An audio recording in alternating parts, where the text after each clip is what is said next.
नेनेस art of teaching या चॅनलवरती आपल्या सर्वांचं स्वागत आहे. विद्यार्थी मित्रांनो, मुख्यमंत्री युवा कार्य प्रशिक्षण योजना म्हणजेच लाडका भाऊ योजना या संदर्भानं जे पगाराचं अपडेट आहे ते पगाराच्या अपडेट संदर्भात हा व्हिडिओ आहे.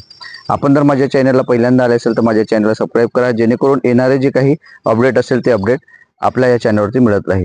महत्त्वाचा विषय असा आहे की गेली 5 वर्ष म्हणजे 5 महिने विद्यार्थी मित्रांनो अजूनही काही विद्यार्थ्यांचे मानधन झालेले नाही. याच्या मागची कारणं काय आहे, तो पगार कसा करता येणार आहे, आस्थापनेला जेव्हा आपण विचारला जातो तेव्हा आस्थापना उडवाउडवीची उत्तरं देते. त्याच्या मागची कारणं काय आहेत, ह्या सर्व बाबी आपण या व्हिडिओमध्ये पाहणार आहोत. महत्त्वाचा विषय असा आहे की ज्या विद्यार्थ्यांचे मानधन झालेले नाही ते विद्यार्थी आस्थापनेला जेव्हा भेट देत असतात तेव्हा ते दिले असताना ते वारंवार सांगत असतात की आमच्याकडे सध्या काहीच नाही. पण त्याच्या मागची कारणं काय आहे, तर उडवाउडवीची उत्तरं देऊन ते सांगत असतात की तुम्हाला जे सांगतो आहे ते आमच्यापर्यंत जी माहिती आलेली आहे ती डिपार्टमेंट कडून माहिती आलेली आहे. परंतु सहाय्यक जे काही अधिकारी असतात जे जिल्ह्याच्या लेवलला बसतात आणि त्यांना जर तुम्ही पुन्हा विचारत असाल तरी ते एकटा जर गेलं तर ते तुम्हाला उत्तर देत नाहीत. परंतु तुम्ही जर एकजुटीनं त्या ठिकाणी जर गेले, जिल्हा अध्यक्ष असो किंवा मग तालुका अध्यक्ष असो यांना सोबत जर घेऊन तुम्ही गेलेत तर नक्कीच तुमचं त्या ठिकाणी प्रॉब्लेम सॉल्व्ह होऊ शकते. परंतु विद्यार्थी अजूनही आपले एकजूट नाही हे यातून दिसून येते. कारण आपल्याला माहिती आहे की लाडकी बहिणीच्या योजनेचा जो काही निधी आहे तो निधी मग आदिवासी विकास विभाग असो, समाज कल्याण विभाग असो किंवा मग सारथी किंवा बार्टी असो, अशा सारखे जे विभाग आहेत आणि या विभागाकडे जो 200 कोटी 400 कोटीचा जो निधी असतो तो वळवण्याचं काम राज्य सरकार करत आहे.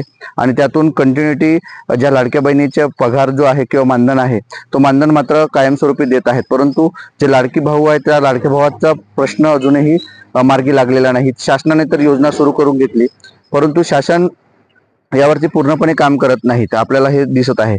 आणि जे विद्यार्थी अजूनही जॉईन झालेले नाहीत, म्हणजे 60 ते 70 हजार विद्यार्थी जॉईन झालेले आहेत.